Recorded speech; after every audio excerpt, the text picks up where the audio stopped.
বউ, আমি মাঠ যাচ্ছি জমিটা দেখতে। দেখি গিয়ে জমিতে চাষবাস করতে হবে তো এবার। আসছি। সাবধানে যেও, তাড়াতাড়ি ফিরে এসো সন্ধ্যের আগে আগে। দেখি জমিতে গিয়ে জমিটার কি অবস্থা, লাঙল দিতে হবে। দেখি যাই, জমিদার মশাইয়ের কাছ থেকে লাঙলটা চেয়ে এনেছি। যাই জমিতে লাঙলটা দিয়ে নিই তাড়াতাড়ি করে।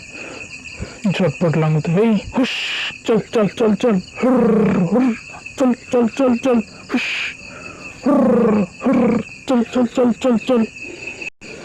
যাক, এবার মনে হচ্ছে ধানটা খুব ভালো হবে। এবার আমরা একটু উন্নতি করতে পারবো, একটু দুটো পয়সার মুখ দেখতে পারবো। মহেশ ছিল খুবই গরিব। তার 1 বিঘে জমি ছিল। সেই জমিটাতে চাষ করেই সে তার সংসার চালাতো। ওইদিকে গ্রামের এক জমিদার, যার কাছ থেকে সে লাঙল চেয়ে আনতো, তার নজর ছিল ওই জমিটার দিকে বহু দিন থেকে। সে চাইতো কিভাবে জমিটাকে তার কাছ থেকে নেওয়া যায়। একদিন জমিদার মহেশের কাছে গেল, গিয়ে তার কাছে বলল সেই জমিটা তার কাছ থেকে কিনতে চায়। মহেশ, তোমার এই জমিটা আমার খুবই পছন্দ, খুবই ভালো লাগে। তোমার জমিটা খুবই উর্বর, ভালো চাষ হয়। আমি তোমার এই জমিটা নিতে চাই। তুমি আমাকে তোমার এই জমিটা বিক্রি করে দাও। আমি তোমাকে এই জমির জন্য খুব ভালো মূল্য দেব। না জমিদার মশাই, আমি আপনাকে এই জমিটা দিতে পারবো না। এটাই যে আমার একমাত্র সম্বল, আমার যা আর কিছুই নেই।